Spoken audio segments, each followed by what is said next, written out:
அவங்க கஷ்டப்படுறாங்க அப்படின்னா முன்னாடி வந்து உதவி செய்யக்கூடியவர்.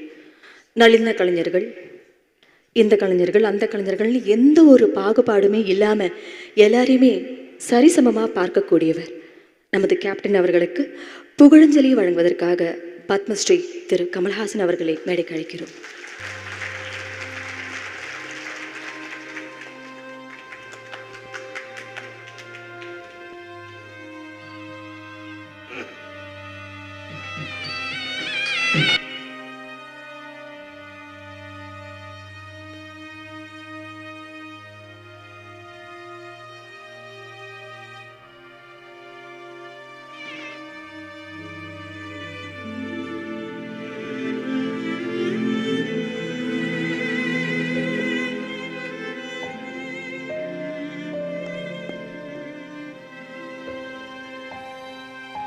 வணக்கம்.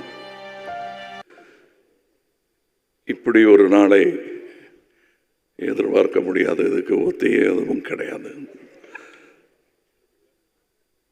அவரை நான் முதல்ல சந்தித்த போது எப்படி எங்கூட பழகினாரோ அப்படி தான் அவர் பெரிய நட்சத்திரமான பிறகும் எங்கிட்ட பேசிக்கிட்டு இருந்தார். விஜயராஜ், விஜயகாந்த், இது ரெண்டுக்கும் எனக்கு வித்தியாசமே தெரியாமல் வச்சுக்கிட்டதுக்கான காரணம் நான் அல்ல, அவர். அதாவது அவரை பற்றி சொல்லணுன்னா அவர் பல விமர்சனங்களை, அவமானங்களை தாங்கி மேலோங்கி வந்தவர். அதுக்காக எந்த காழ்ப்பையும் அவர் வச்சுக்காம தனக்கு ஏற்பட்ட அவமானங்கள் யாருக்கும் ஏற்படக்கூடாது என்பதில் முனைப்பாக இருந்தவர். அது பாராட்ட வேண்டிய ஒரு விஷயம். நாம் கடந்து வந்துட்டோம், அடுத்தவங்க அவங்க பார்த்துக்கிட்டோம் அப்படிங்கிறது இல்லாமல் அவங்களுக்காக போராடும் ஒரு குரல். அவர் நட்சத்திரமும் ஆனார் என்பது அவர் உழைப்பில் வந்தது என்றாலும் ஆரம்ப நடிகர்களுக்கு, கடைநிலை நடிகர்களுக்கெல்லாம் அவர் ஒரு குரலாக இருந்தது அவர்கள் செய்த பாக்கியம். தமிழக அரசியல் வரலாற்றில் பெரிய தலைவர்களுக்கெல்லாம் வரும் கூட்டம் இவருக்காகவும் வந்ததை நான் பார்த்தேன்.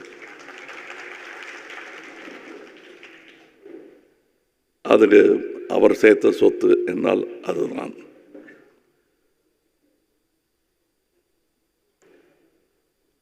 அவர் கொடுக்கறது பல பேருக்கு தெரியாது.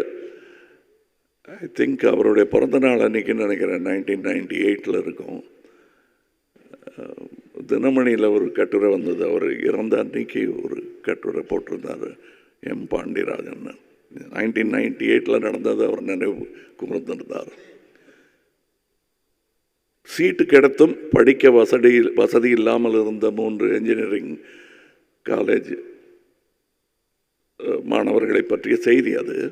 அந்த செய்தியை படிச்சுட்டு பத்திரிகை ஆஃபீஸுக்கு ஃபோன் பண்ணி அவங்களுடைய விடுதி, கட்டிடம், படிக்கும் வசதி எல்லாத்தையும் 3 பேருக்கு ஏற்பாடு பண்ணி கொடுத்துருக்காரு அவர். இது 25 வருஷத்துக்கு முன்னாடினது. இன்றைக்கி அந்த மாணவர்கள் நடுத்தர வயதை எய்தி குழந்தை குட்டிகளுடன் நன்றாக இருப்பார்கள். அதை அவர்களும் மறக்க மாட்டார்கள். நினைவில் வைத்து கொண்டிருந்தவர்கள் யாரும் மறக்கவும் மாட்டார்கள்.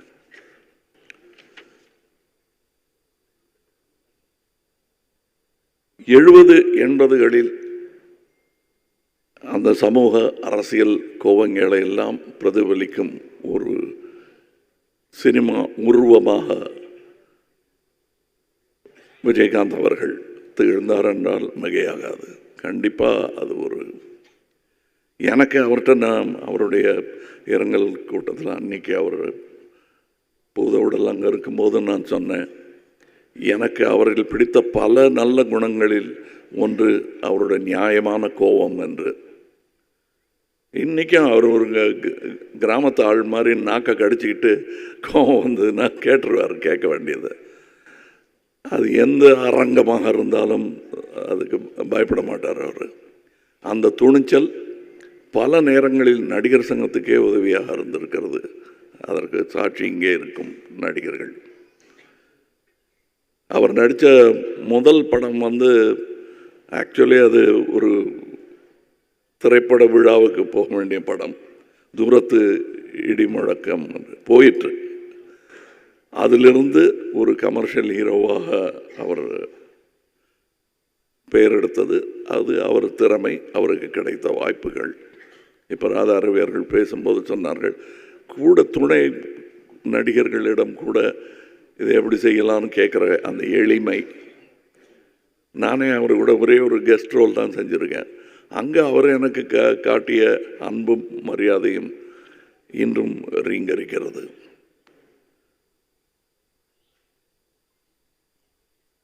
அவருக்கு இருந்த நண்பர்கள் இங்கே கூடியிருக்கிறார்கள். தனக்கு பிடிக்காதவங்களை கூட கூப்பிட்டு பேசிடுவார். அவர் அந்த தைரியம் உண்டு அவருக்கு. அந்த மாதிரியான குணாதிசயங்களை நாம் பிரதிபலிக்கலாம், காப்பி அடிக்கலாம், தப்பு இல்லை. அவர் போல் இல்லை என்று சொல்வது வழக்கம். அவர் போல் இருக்க வேண்டும் என்று முயற்சியாவது செய்வோம். வணக்கம். Good bye Vijayakanth. Good bye captain.